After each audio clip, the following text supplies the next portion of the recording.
Elsa arrive en séance et elle me dit avec un grand sourire, assez fière d'elle-même, tu sais, j'ai compris quelque chose d'énorme. En fait, ce parcours, avec lui, me fait évoluer.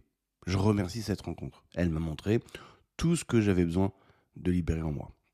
Et je la regarde et je lui dis, Elsa, en fait, c'est pas le lien qui t'a fait évoluer. C'est le mur que tu t'es pris en pleine face quand il t'a dit non. Et sans ce mur inamovible, tu serais encore exactement où t'en étais avant. C'est en train d'évoluer, de comprendre tes failles, de te transformer aujourd'hui dans ton parcours dit flamme jumelle.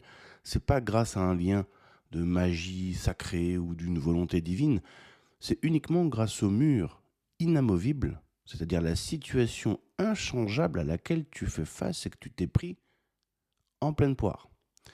Et dans cette vidéo, je vais te montrer pourquoi cette nuance, elle change absolument tout à ta guérison.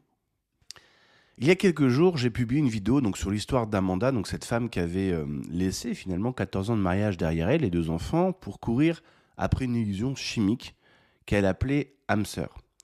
Et sous cette vidéo, il y a une internaute qui m'a laissé un commentaire ultra révélateur qui fait du coup l'objet de la vidéo d'aujourd'hui. Et la personne disait en substance, le parcours flamme jumelle est là pour te faire évoluer individuellement, pour te faire voir ce qui te reste à libérer. Je remercie cette rencontre. Alors, ce genre d'idée-là, moi, depuis 7 ans que je fais du coaching flamme jumelle, j'en ai fait quelques milliers, ça revient extrêmement souvent. Et il y a des raisons psychologiques à cette tournure de phrase et à cette adhésion à cette idée. Le problème, c'est que ça ne va pas t'aider jusqu'au bout pour guérir. En fait, ça, c'est ce que j'appelle le syndrome de Stockholm spirituel. En fait, voici ce qui se passe. Dans les parcours style flamme jumelle, par exemple, quand la réalité matérielle s'effondre, c'est-à-dire quand l'autre te dit un non définitif, où tu n'as juste plus du tout de nouvelles de la personne, ou alors qu'il est là, mais pas là, mais qu'il revient une fois tous les 6 mois, etc. Bref, on va faire face d'une manière ou d'une autre, et c'est ça le point important, à une situation totalement figée, quoi que tu fasses. Et c'est d'ailleurs pour ça qu'on va partir dans les soins énergétiques, le tarot, la médiumité, le ci, le ça, brûler de la sauge, j'essaie de parler avec les anges, les guides, les trucs, les bidules. En gros, c'est s'il vous plaît les gars, faites qu'il se passe un truc pour que ça change parce que je suis pas dans la situation que je veux. Et le problème de ça, c'est qu'en fait, à ce moment-là, tu tombes dans le trou que tu as toi-même creusé. Et pour ne pas mourir psychologiquement, puisque la situation elle est figée, ton instinct de conservation il s'active. Tu vas te mettre à chercher des réponses. Tu vas faire des prises de conscience. Et donc, tu es dans une étape de reconstruction. Mais, il ne faut pas se tromper de cause. Ce n'est pas la relation qui te fait grandir, c'est la violence du choc de ce fameux mur inamovible que tu t'es pris en pleine gueule qui fait que du coup, tu te réveilles pour survivre à ça. C'est-à-dire qu'à un moment donné, alors évidemment, chaque chaser ou chaiseuse va être différent là-dessus. Il y en a en 6 mois, il va y avoir le déclic et là, c'est OK, le truc il est figé, c'est pas ce que je veux, mais je peux pas rester dans cette situation. Et donc, on cherche des réponses, on cherche des trucs, etc. Puis on va se frayer finalement un chemin de guérison. Il y en a, il va leur falloir 4 ans, 5 ans, 7 ans. Il y en a, au bout de 12 ans, ils sont toujours dans le même game. Je le dis parce que je les ai au téléphone. Donc, je leur dis, j'ai mis mon réveil pour dans 10 minutes, est-ce que tu es prêt? Parce qu'à un moment donné, faut shifter en fait. Et en fait, c'est ça le point important. Si tu remercies la flamme jumelle qui t'a tant fait souffrir, c'est exactement comme un otage qui finit par remercier son geôlier. Tu confonds la cause et la conséquence. La cause, c'est pas le lien, c'est le mur. Et à part certaines exceptions, chaque fois que j'ai eu des chasers qui m'ont dit je remercie mon runner ou je remercie le parcours flamme jumelle, machin, pour toute l'évolution que j'ai acquis en 1 an, 2 ans, 3 ans, 4 ans, je leur pose cette question-là, je leur dis, est-ce que ton runner s'est assis à une table pour te dire, écoute, mon cher chaser, oh, autre partie de mon âme, je trouve que tu as un peu le syndrome de Stockholm spirituel, tu as un peu la dépendance affective quand même, tu es un peu dans la dissonance cognitive. Je te conseille d'appeler cette personne-là qui est un thérapeute psychologue de ton quartier pour que tu puisses avancer sur ton parcours. Et moi, je suis tellement dans l'amour inconditionnel de mon autre moi, de mon âme, que du coup, je vais arrêter de faire des va-et-vient, je vais être clair avec toi, je vais donc t'aider dans ton chemin de guérison en étant dans la clarté, plus dans la confusion. Ça n'arrive pas, ça. Ça n'arrive jamais. Bon, il y a toujours un petit troll qui va dire « Oui, non, moi, c'est pas vrai, ça m'est arrivé. » Oui, bon, mais moi, je parle pour la masse. dans la masse et dans les coachings que je vois depuis 7 ans, avec quelques milliers de coachings flammes jumelles dans les pattes, ça n'arrive jamais. Ce qui veut dire qu'on va attribuer à l'autre, parce qu'on n'a pas fini de guérir, l'autre, il a le comportement qu'il a. Le mur inamovible de la situation elle-même est le mur inamovible de la situation telle qu'elle est. Ta réponse comportementale à ce mur ou au comportement du runner, il n'y a que toi que ça regarde. C'est-à-dire que quand on n'a pas fini de guérir, on a besoin de continuer d'attribuer à l'autre, donc le runner ou la runneuse, peu importe, ou au, entre guillemets, parcours FJ, ou à la source, ou aux anges, au guide, etc., les bénéfices de notre évolution. Sauf que ton évolution, elle dépend juste de tes décisions. C'est pour ça qu'il y en a qui restent bloqués pendant 4 ans, et puis au bout d'un moment, ils finissent par shifter parce que il aura fallu 4 ans de se manger un mur en pleine gueule pour comprendre qu'à un moment donné, le mur, tu fais ce que tu veux, mais ça ne bougera pas. Hein. Voilà. Si moi, demain, j'essaye d'ouvrir un coffre-fort avec ma main, je vais essayer une fois juste pour le fun, mais pas deux, parce que ça ne marchera pas. Il y en a 4 ans après, ils sont encore. Puis au bout d'un moment, ils réalisent que quoi que tu fasses, quoi que tu dises, la porte du coffre-fort, elle est fermée. T'as pas la clé, t'as pas le code. Du coup, ça sert à rien de continuer, en fait. Ce fameux retour à soi, où on va dire, ok, du coup, je reviens à moi, je comprends que c'est fermé, donc il faut que je trouve un autre chemin d'être bien. Et c'est là que la vraie guérison va vraiment débuter, à partir de ce chiffre-là. Ça a déjà commencé un peu avant, mais là, il y a vraiment, on pourrait dire, un t'appuies sur le bouton, boum, la lumière s'allume, donc on change vraiment de trajectoire. Mais donc, du coup, quand on n'a pas fini de guérir, on a besoin d'attribuer au runner un rôle de sauveur, un rôle d'aide ou un rôle d'aidant, parce que ça nous permet, et écoute bien ça, de continuer dans notre tête d'être encore lié à l'autre, tout simplement. Et ça te permet, toi, en termes de psychologie, de continuer d'entretenir en toi, par un choix délibéré, que l'autre est bien ton autre, vous faites partie d'un couple. Si on est en séparation, c'est parce que ça fait partie d'un programme, d'un parcours qui doit se passer comme ça. Et donc, sous couvert d'une idée qui est belle, c'est-à-dire grâce à l'autre, grâce au parcours, du coup j'évolue, et donc on externalise finalement l'acquisition des bénéfices sur l'autre, alors que c'est grâce à nous, eh bien ça nous permet de rester bloqué dans le parcours encore pas mal de temps. Et malheureusement, et ça va pas plaire cette conclusion que je vais dire là, aucun des chasers qui est passé de l'autre côté, c'est-à-dire qui a vraiment guéri son système d'attachement, sa dissonance cognitive, et ainsi de suite, continue à entretenir ce genre de pensée. Peut-être que dans l'absolu, il y a vraiment un parcours flamme jumelle.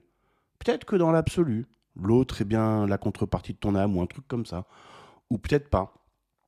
Mais quand tu as shifté, que tu es passé de l'autre côté, ça fait partie des questions, tu vois, comme est-ce qu'il y a des extraterrestres sur la face cachée de la Lune ou pas, dans le cratère Intel ou pas, il y en a, il y en a pas, qu'est-ce que tu veux que je te dise? C'est pas ça qui va changer comment je me sens au quotidien.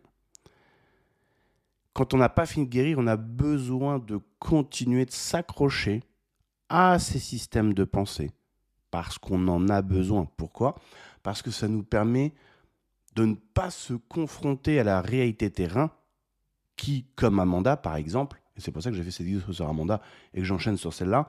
Donc Amanda, c'est la femme qui avait laissé 14 ans de mariage et 2 enfants parce qu'elle avait cliqué, eu un sentiment d'évidence sur un homme une soirée, et qui, malgré sa guérison, continue de dire que l'autre c'est son âme sœur et qu'il refuse le chemin, c'est-à-dire d'être en couple avec elle. Cette personne-là, sur ce point-là, et donc ce qui en découle, n'a pas fini de guérir.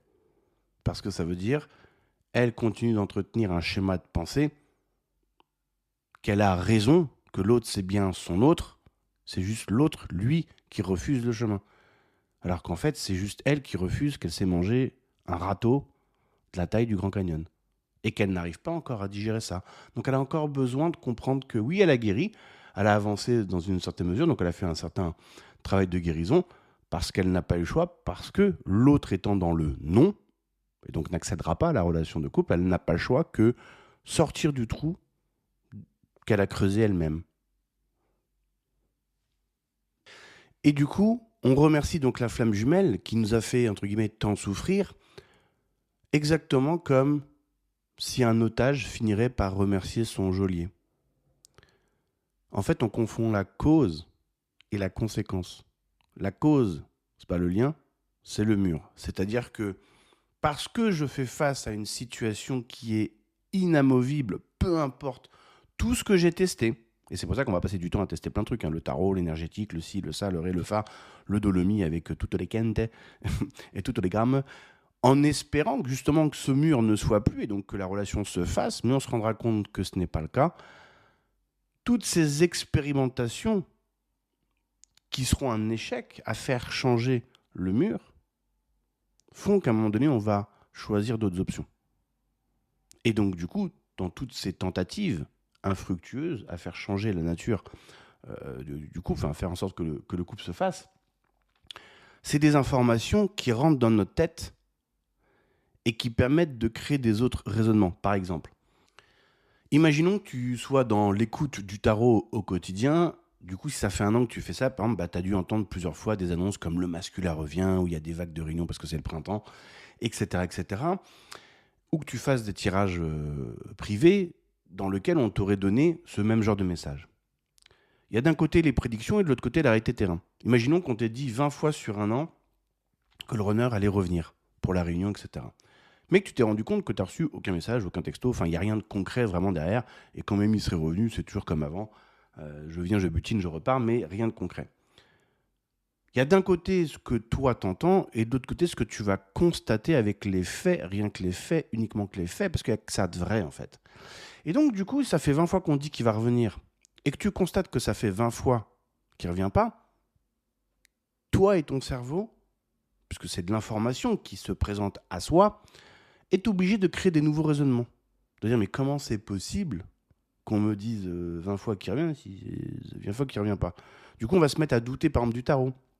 Ou peut-être se dire, j'en ai marre d'attendre, etc. Donc, on va commencer à créer des raisonnements face à ce mur inamovible qui fait que nous, on va commencer à bouger, on va commencer à shifter. Alors évidemment, il y en a, c'est au bout de 4 ans, d'autres, c'est au bout de 8 ans que ça commence à shifter. D'autres, c'est au bout de 6 mois. Ça, c'est vraiment inhérent à chacun. Mais parce que le mur est inamovible, on a un feedback informationnel qui, dans notre tête, ça nous crée des raisonnements différents. Alors, des fois très rapidement, des fois petit à petit. Et puis, il y a même des fois où nous-mêmes, on va lutter contre nous-mêmes. Par exemple, s'il y a 20 fois, on nous dit que le runner va revenir, 20 fois qu'il n'a même pas envoyé de texto, ni un email, ni quoi que ce soit. Du coup, on va dire, bah ouais, mais c'est pas normal. En fait, c'est peut-être pas ma flamme jumelle. En fait, le tirage de tarot, il raconte peut-être que des conneries. Et puis, tout de suite, on va dire, ouais, mais non, mais parce qu'en fait, ce qui se passe, c'est que je suis dans un parcours, c'est normal, j'ai pas fini de guérir. Pourquoi on ferait ce genre de raisonnement?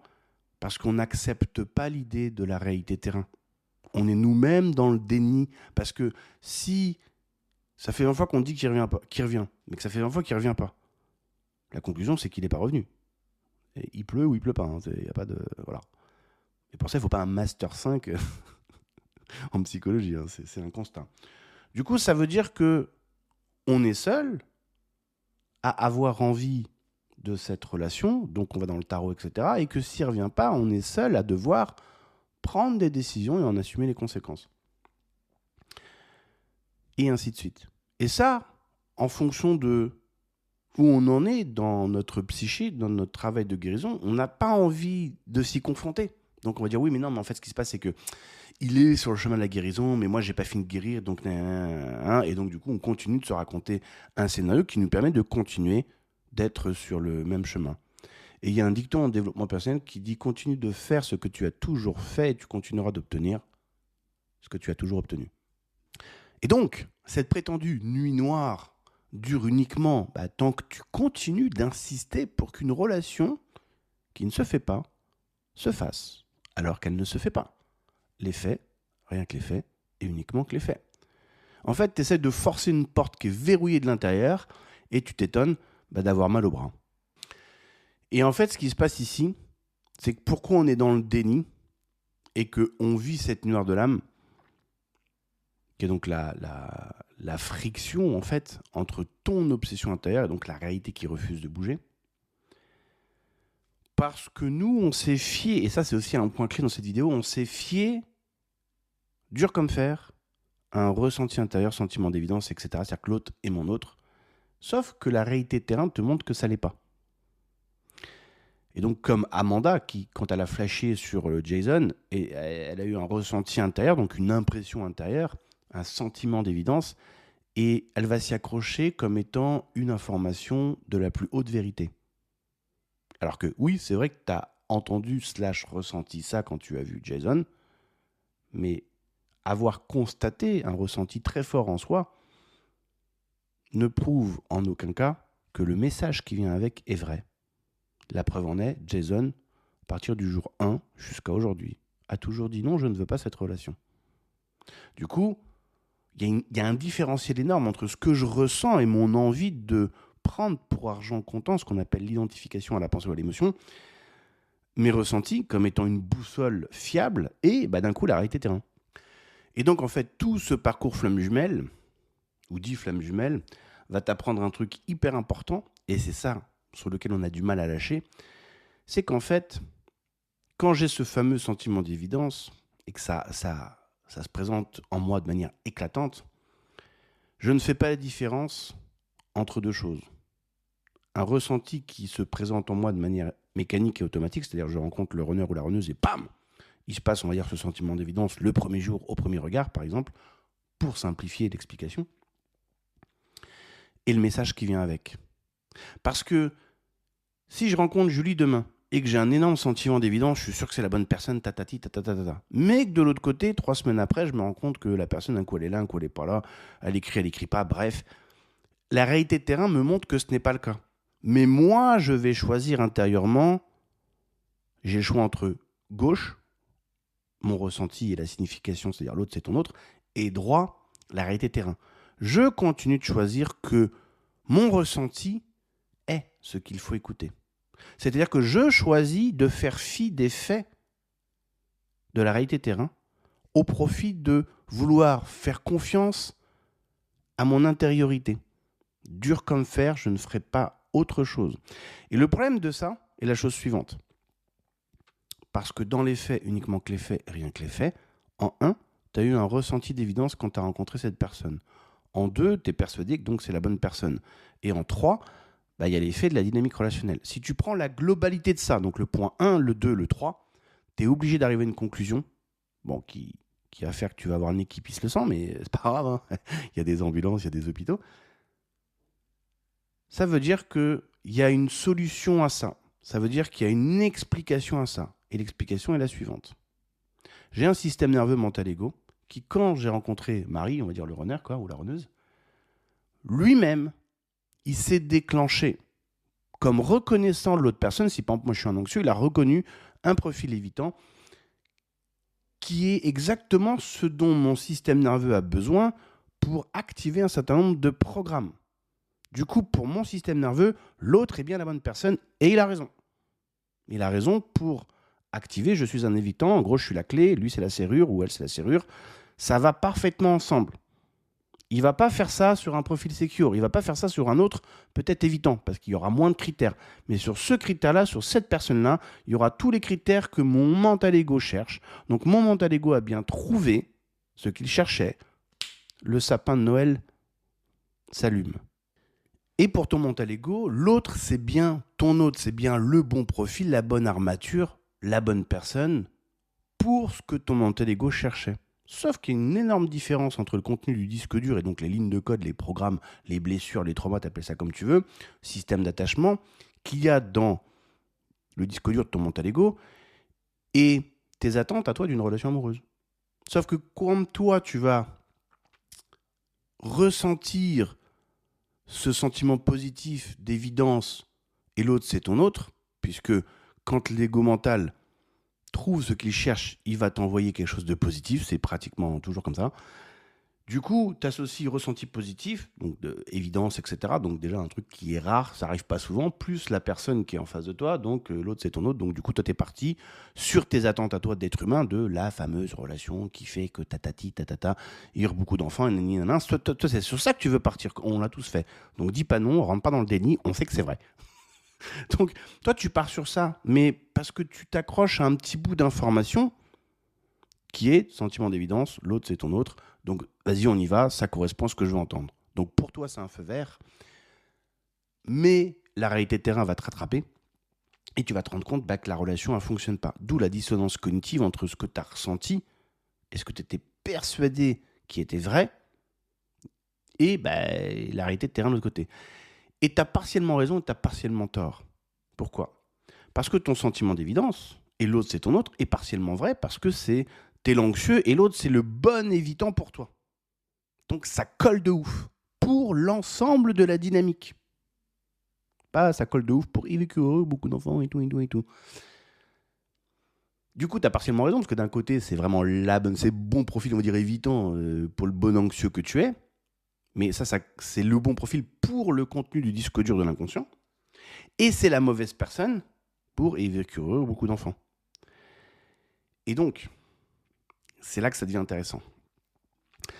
L'éveil spirituel, comme on aime bien en parler, va te demander, et il est là le vrai travail, de dire étape 1, sentiment d'évidence, étape 2, le message l'autre et mon autre, étape 3, la réalité terrain. Tout ça forme ma réalité dans cette dynamique relationnelle. Ces 3 paramètres-là, on va dire ça comme ça. Du coup, si je prends en compte ces 3 paramètres-là et que je n'en nie aucun, je suis face à un putain de sudoku. Qu'est-ce que ça veut dire ? L'éveil spirituel, ça va te demander d'être dans l'acceptation de ce qui est. Oui, j'ai bien un ressenti d'évidence. Oui, j'ai bien entendu l'autre c'est mon autre. Oui, j'ai bien eu une lune de miel où ça paraissait de fou, et j'ai eu des ressentis de malade mental. Oui, j'ai bien des phénomènes énergétiques. Oui, je vois bien plein d'heures miroirs partout. Mais oui, aussi, la réalité terrain montre que ça ne fonctionne pas. Et donc, si je prends tout ça et que je regarde, on va forcément voir un truc. Et là, je t'invite vraiment à le marquer sur ta feuille. Tu vas forcément, ce fameux retour à soi, dire qu'est-ce que moi, intérieurement, je fais en termes de processus mentaux, donc psychologiques, sur ces informations. Lesquelles je nie, auxquelles je m'accroche.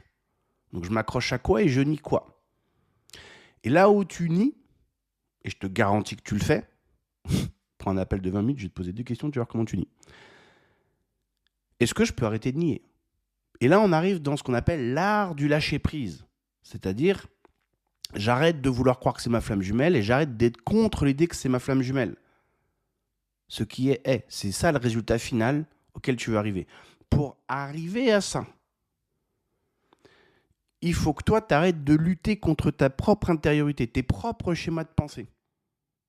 D'où ce qu'on appelle la pleine conscience, ou d'où ce qu'appelle Eckhart Tolle, le moment présent, etc. Parce que quand tu vas regarder ton intériorité, ce qui se passe dans ta tête et dans ton corps, tu vas te rendre compte, j'avais déjà fait une vidéo sur ça qui s'appelle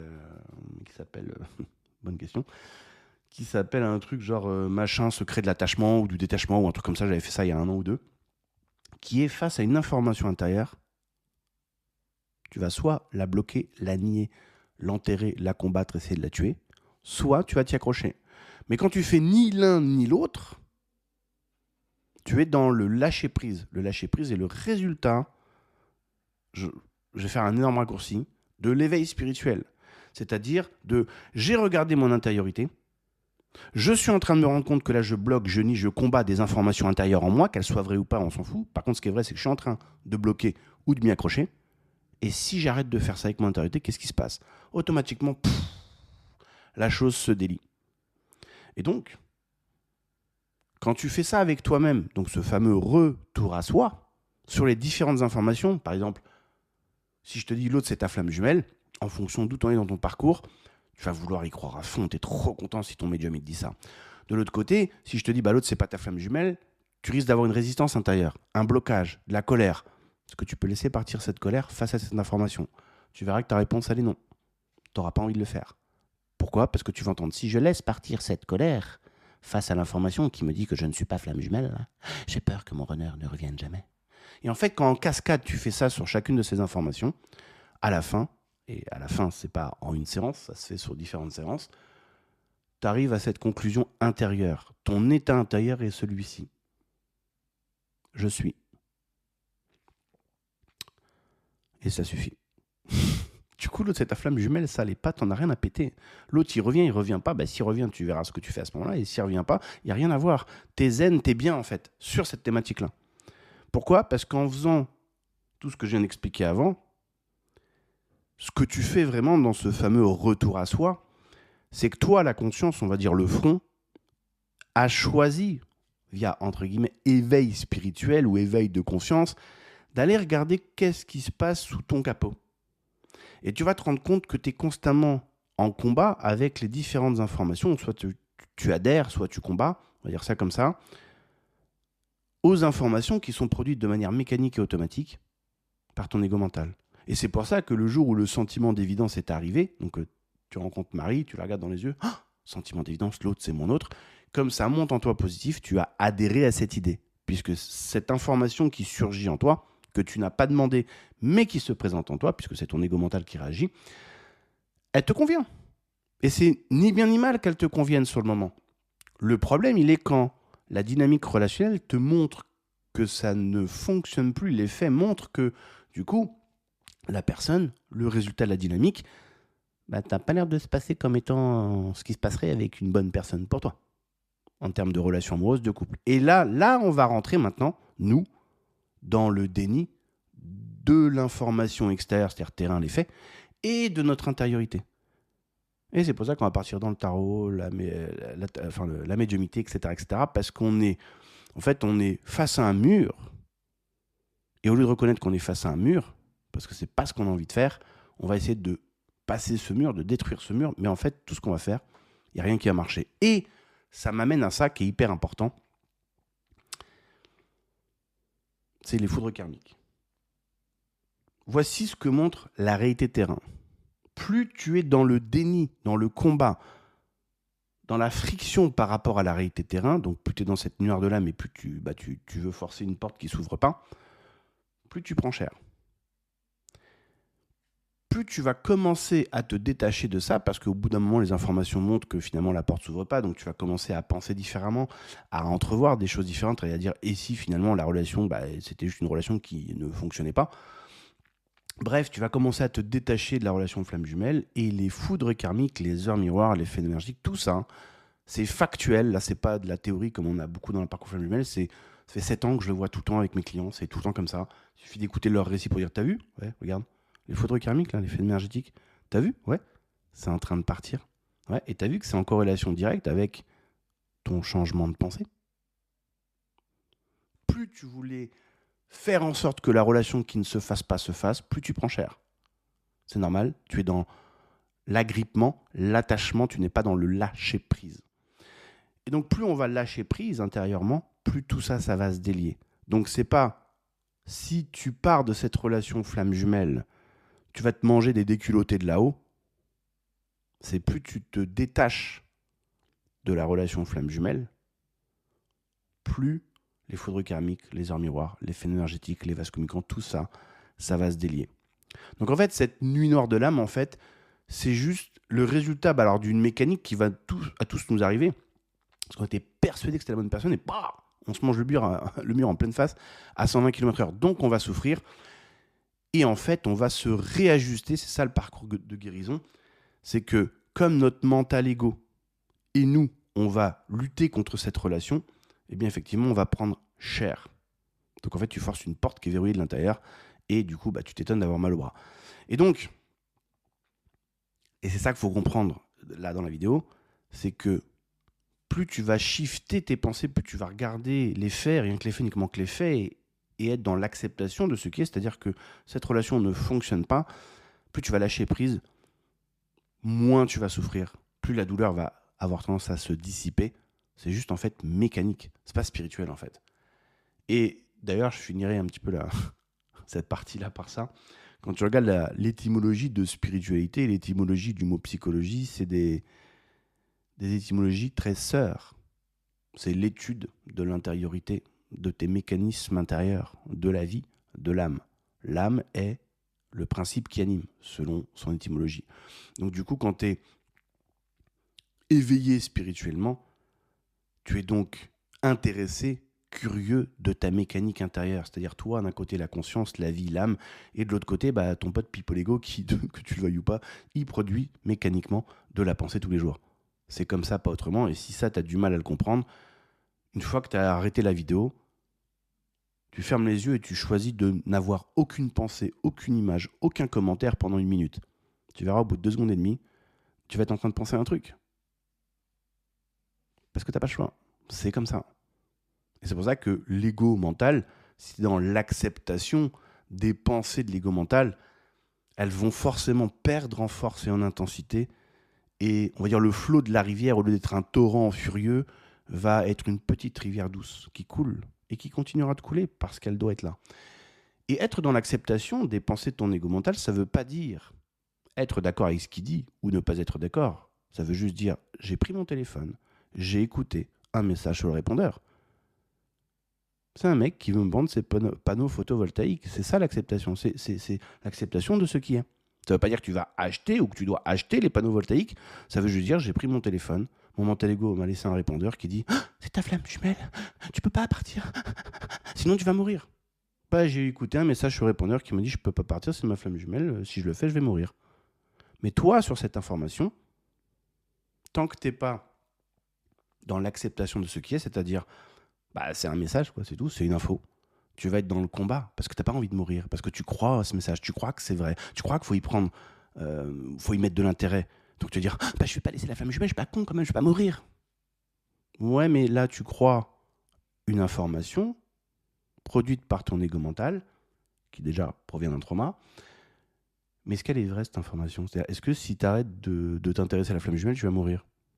Et c'est là qu'on va tomber dans ce genre d'exemple, c'est pour ça que je prends ce genre d'exemple, c'est un peu le serpent qui se mord la queue, parce que tu vas dire, bah, je vais pas tester, parce que si c'est vrai, je vais mourir, donc du coup, je suis pas con, du coup, je vais continuer de croire à l'information. Mais moi, je te le dis direct, c'est pas vrai. Ta vraie vie, entre guillemets, ton vrai bien-être va commencer à partir du moment où tu lâches l'idée que l'autre, c'est ton autre. Et du coup, ça nous amène à ça. Une personne qui a réellement travaillé son système d'attachement, elle va pas se demander comment faire pour que l'autre évolue, ou quand est-ce que l'autre, le runner ou l'évitant, va capter ou comprendre le lien ou s'éveiller au lien. Tant qu'on est dans ces questions-là, c'est qu'on est dans le besoin que l'autre soit là. Donc nous, on n'a pas fini notre travail de guérison. Mais une personne qui a fini de guérir, elle se dit simplement la chose suivante. Est-ce que la situation présente, ici et maintenant, donc celle à quoi je fais face, me convient ou non en fonction de ce que moi j'ai envie de vivre? C'est aussi simple que ça. Et c'est bien pour ça que c'est dur. Et la réponse, c'est dans la grande majorité des cas, bah non, c'est pas vrai, puisqu'on veut faire changer le runner. Mais bon, de l'autre côté, dans le parcours familial, on parle d'acceptation. On veut qu'il comprenne le lien. En fait, on veut qu'il passe de A à B pour que nous, on ait enfin C, le couple. Ce qui est donc la preuve par neuf que non, la relation ne te convient pas. Sinon, tu dirais, c'est parfait comme ça, et donc tu te sentirais bien. Mais c'est pas le cas. Parce que du coup, la question, est-ce que ce qu'il me propose aujourd'hui me nourrit? Bah, ça appelle une décision immédiate. Alors que la question comment je fais pour qu'il change ou quand va se finir mon parcours, en fait, ça te projette dans le futur. Ça te permet en fait, ici maintenant, de rester suspendu à une situation qui n'est pas vraiment de ton fait, parce que quand est-ce qu'il va comprendre le lien, lui? Si jamais, effectivement, il faudrait comprendre le lien pour que tu puisses savoir ce que tu veux, bah, on ne sait pas, ça ne dépend pas de toi. Donc du coup, ça te permet toi, en fait, d'être dans une procrastination émotionnelle déguisée en spiritualité. Et pendant que tu fais tout ça, c'est là que ça devient un petit peu pernicieux, c'est comme tu es vachement accroché à tes histoires spirituelles, ça te permet de regarder tout au loin là-bas pour pas regarder juste devant tes pieds sous ton paillasson qui dit en fait ici maintenant j'ai quand même un peu du mal à dealer avec la réalité terrain. Ce qui en soi n'est ni bien ni mal, mais c'est ce qui se passe. On a du mal à dealer avec cette réalité terrain. Et c'est pour ça qu'on a besoin de partir dans toutes ces explications spirituelles, parce que faire face à cette réalité terrain veut dire ouvrir des portes qu'on n'a pas envie d'ouvrir, parce que ça fait chier, mais que tôt ou tard, on va devoir les ouvrir. D'où le mur, où on va expliquer que le mur est normal, parce qu'en fait, le parcours familial, non, en fait, ton job, c'est de changer de direction. C'est de faire un reroute. Même Google Maps, il l'a compris. Hein. Quand tu tombes de route, direct, il te reroute. Toi, c'est ça que tu dois faire. Mais ce reroute, ce changement de direction, va t'amener, toi, je suis désolé de le dire, à réellement progresser. Et là, ça va faire mal, parce que du coup, tu vas devoir arrêter de t'accrocher à une illusion intérieure pour aller regarder des mécanismes intérieurs où tu entretiens cette illusion. Et tu vas devoir libérer des schémas, libérer des traumas.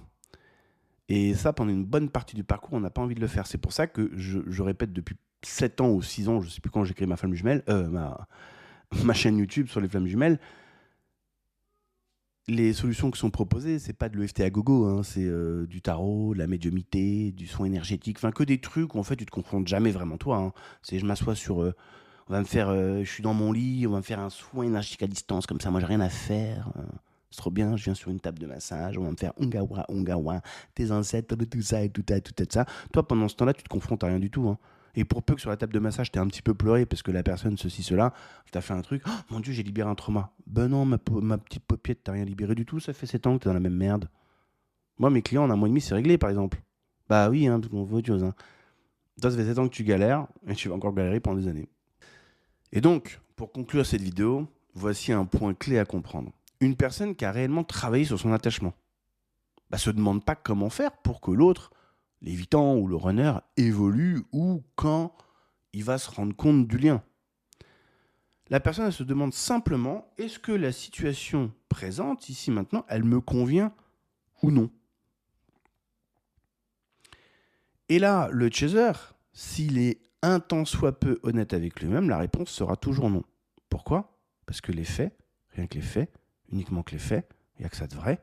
À partir du moment où on se questionne, et où on veut faire en sorte que l'autre change pour passer de A à B pour que nous, on puisse avoir C, cette relation de couple, c'est que la relation en A ne nous convient pas. Sinon, on n'essaierait pas de faire changer l'autre. Étant donné qu'une relation, on va dire typique flamme jumelle, par définition est une relation qui ne se fait pas, c'est-à-dire qu'on n'est pas dans le cas de un évitant et un anxieux ensemble en couple, en bonne et due forme, comme un couple traditionnel depuis X années, mais qui ont deux styles d'attachement différents, où là on pourrait effectivement faire des ajustements et tout, parce que les deux veulent la relation. La relation flamme jumelle, c'est pas ça. C'est la relation flamme jumelle, c'est qu'il y en a un qui est persuadé que c'est la relation de sa vie, avec l'autre qui ne veut pas cette relation, mais qui vient ponctuellement. Bref. Du coup, la réponse, c'est non. C'est aussi simple que ça. Et c'est pour ça que c'est dur. Parce que si le chaser est honnête avec lui-même et dit bah non, la relation elle est en A, ça me convient pas, moi j'attends qu'il s'éveille, j'attends qu'il comprenne, j'attends qu'il change, j'attends qu'il travaille sur ses traumas. D'ailleurs, je vais l'aider un petit peu parce que je travaille sur les miens et par vaste communicant, je croise les doigts pour que ça le fasse changer. Comme ça, on passe en B, enfin lui il passe en B et donc nous on atteint C. Si on arrête ça, le chaser sera confronté à toutes les portes intérieures qui lui font peur et qui pour l'instant n'a pas trop envie d'ouvrir. Et donc, et c'est avec ça que je termine la vidéo, on est au milieu d'un chemin où il y a le chemin de gauche, runner, flamme jumelle, etc., avec une situation inamovible, donc le fameux mur. On va mettre des coups d'épaule dedans pendant des mois, voire des années pour essayer de faire changer le truc. Plus on teste des choses sur ce chemin de gauche, plus c'est qu'on est dans la peur de se confronter au chemin de droite. Okay, là où il y a la vraie évolution du chaser. Et puis, à force de mettre des coups d'épaule dans le chemin de gauche, c'est aïe, caramba, ça fait mal et à un moment donné, je pisse du sang du nez. Donc, je vais commencer à arrêter ça, ce que je disais au début de la vidéo. Et pendant que je continue, pendant que je progressivement j'arrête de faire ça, je gagne en confiance sur le fait que je puisse m'attaquer ou démarrer ce chemin de droite. En fait, c'est un peu comme un effet de balancier. Plus la balance à gauche, elle descend, plus elle monte à droite. Et donc, du coup, parce qu'on aura testé tout ça et qu'on sera éreinté, et c'est que le chemin de gauche change et qu'on se rend compte qu'il ne change pas, alors on commence à envisager d'aller à droite. Mais au début, on n'envisage pas d'aller à droite, parce qu'au début, le chemin de gauche, ça nous paraît être la voie, et le chemin de droite, il nous fait flipper comme des oufs. Du coup, des fois, on ne sait même pas au courant qu'il y a un chemin de droite. Des fois, on l'a vu, mais il nous fait trop peur. Donc, on va s'acharner sur le chemin de gauche. Et quand on se rend compte qu'à gauche, ça ne fonctionne pas trop, on se rend compte qu'en fait, on est de plus en plus prêt à s'attaquer au chemin de droite. Et sur ce chemin de droite, c'est là qu'on va changer réellement nos systèmes d'attachement, etc., etc. C'est là qu'en fait, on va se rendre compte en fait des vrais fondements en fait de notre motivation à aller à gauche, parce qu'à droite, c'est là que se trouvent les vrais problèmes à régler, ceux qui vont nous demander en fait de mettre les mains dans le cambouis en fait. Et donc, pour finir cette vidéo, c'est pas du tout le parcours flamme jumelle ou le runner qui te permet de guérir, c'est remercie-toi toi-même d'avoir fait les choix que tu as faits qui font qu'à la fin, tu choisis de répondre différemment à une situation et qui maintenant te permet d'avancer.